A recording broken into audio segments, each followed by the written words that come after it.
Welcome back to Crossover Thursday here on the Locked On Podcast Network. I'm Corbin Smith of Locked On Seahawks. Glad to be teaming up with Patricia Traina of Locked On Giants. A special thanks to all the 12s and Giants country, as always, for tuning in and making Locked On Seahawks and Locked On Giants your first listen 5 days a week. It's time to dive into keys to victory and predictions. Patricia, this Giants team, as you mentioned, a lot of self-inflicted wounds have really been a culprit for them starting off 1-3, another dismal start to the season with a lot of people under a lot of pressure right now, including Brian Daboll and Daniel Jones, the head coach quarterback combination. When you look at this game from New York's perspective, with or without Malik Neighbors, when you look at this game, what do you think are the keys for the Giants to be able to go to Seattle and pull off an upset, which, by the way, they've done recently? They did it in 2020. I know that feels like a long time ago now, but they have come to the Pacific Northwest and pulled off an upset before. What are the ingredients for Brian Daboll's team to do that again on Sunday? Well, first and foremost, they cannot, and I repeat, cannot have penalties on scoring drives. That's been a problem for them. I want to say 30-something% of the penalties that they have had have resulted in stalled scoring drives. So you can't have that. Now, obviously, playing in front of the 12th man, loud environment, I expect the Giants to use a lot of silent counts. So they've got to be sharp, because when you're using silent counts, that's where you can have even more mistakes. So no pre-snap penalties. That's number one. Number two, they've got to get that run game going. You mentioned the injuries to the defensive line. It's now or never for that Giants run game. Now, Devin Singletary is dealing with a groin issue. I think he's going to play, though. I don't know how effective he's going to be. Maybe we see a little sprinkling of Tyrone Tracy and Eric Gray, a little bit more than what we've seen. But the Giants just can't be one-dimensional. The other thing, the drops. The Giant receivers are dropping at least one pass per game, and they're coming at the worst possible time. But I would say the biggest key, Corbin, is in the red zone. The Giants have been terrible in the red zone this year. They've had no problems going up and down between the 20s. The red zone has been an issue. I would like to see Giants head coach Brian Daboll, who is calling the plays this year, I'd like to see him start maybe calling for some plays to the tight ends who have been woefully underused in this offense. So, red zone, not committing penalties despite the anticipated noise level, and just really avoid the self-inflicted wounds. And I think if the Giants can do that, play a clean game, I think they should be able to be competitive. From a Seahawks perspective, the first one's going to seem like one that's a low-hanging fruit. But look, the Seahawks in the game on Monday night, Detroit had 13 first downs in the first half, and they only had 2 third-down conversions in that. They were consistently moving the chains on first and second down, and they continued to do that in the second half. They had a 70-yard touchdown to Jameson Williams on a first down immediately after the Seahawks had scored to get some of that momentum back. Poof, it is gone with that long touchdown. They have got to win on early downs. You've got to force the Giants into more third down opportunities, particularly you'd like to see 3rd and 5 and longer, so that you can have your rushers pin their ears back and come after Daniel Jones. They have got to win on first down in particular. The Lions were dominant on that first down, on first downs in general in Monday's game.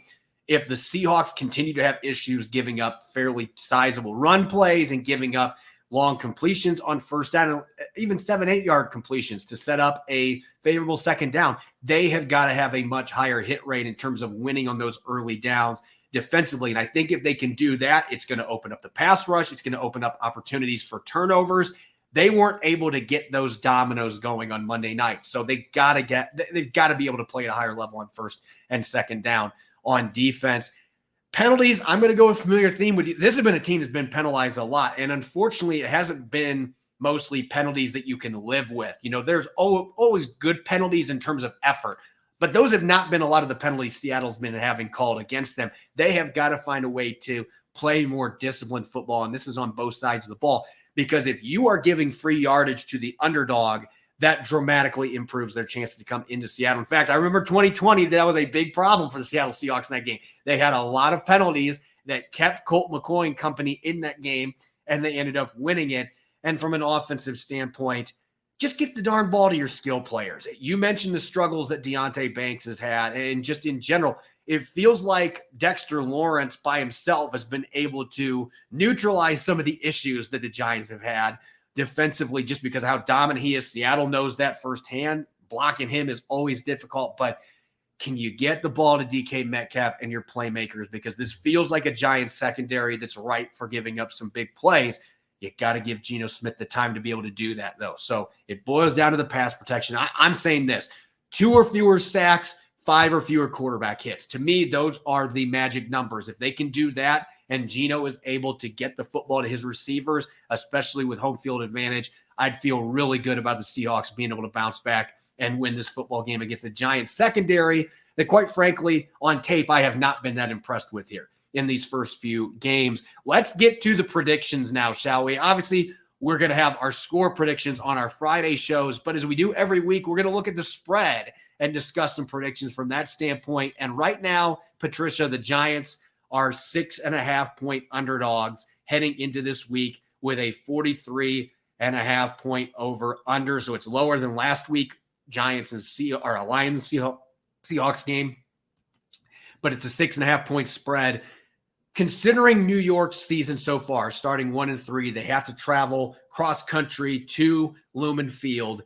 Do you think the Giants cover that 6.5-point spread, or do you think they're going to have a difficult time doing that? I don't think they're going to cover it. This team's averaging 15 points per game, less than what they averaged last year, just by a fraction, but still less. Seattle, they scored 29 points in a loss to the Detroit Lions. All right. I don't see, the Giants offense, like I said, the run game hasn't been there. And now you've got the injury to Devin Singletary. You may not have Malik Neighbors. You've got the drops and everything. And let's not forget, I haven't even mentioned Daniel Jones in this equation. Daniel Jones has been inconsistent with underthrowing guys or overthrowing guys. So, I just don't see it. I think the Giants, quite honestly, they'll be lucky if they score 17 points in this game. So, I think that the Seahawks, given the weapons they have, given that it sounds like their offense is a little bit healthier in terms of their skill position players, I think they're gonna go crazy, especially against, like I said, the struggling Giants cornerbacks, which by the way, there's still injuries there that I didn't talk about. Drew Phillips, the slot cornerback, not practicing. He's got a calf. Adoree Jackson, not practicing. He's got a calf. They're both in danger of missing their second straight game. So, yeah, I'm concerned about that secondary. Look, I'm always scared of trap games, especially when you get into the month of October. Like this matchup, I look back at that 2020 game, for example, and I think about the horror that was the heavily favored Seahawks somehow losing that game and coughing it up and the offense not performing. And so I always look at games like this with kind of that eye half open, like, I don't know, this could be I feel like Mike McDonald's not going to allow that to happen. Now, I don't know. I'm going to dish out my score prediction tomorrow, but I think coming back to home is going to help. I think 6.5 points. I think they're going to be able to cover that. I'm not going to say right now how much I think they're going to cover that, but I think they're going to be able to cover that spread. I just think that they are a better football team. I think they're going to be healthier in defense than they were last week. I'm not saying to take the Giants lightly at all. I think the Giants are more than capable of coming in. If you aren't ready, any NFL team can come in and win, but it feels like there are a lot of advantages that should, in theory, work to Seattle's advantage. So I'm going to leave it at that. I think they're going to cover.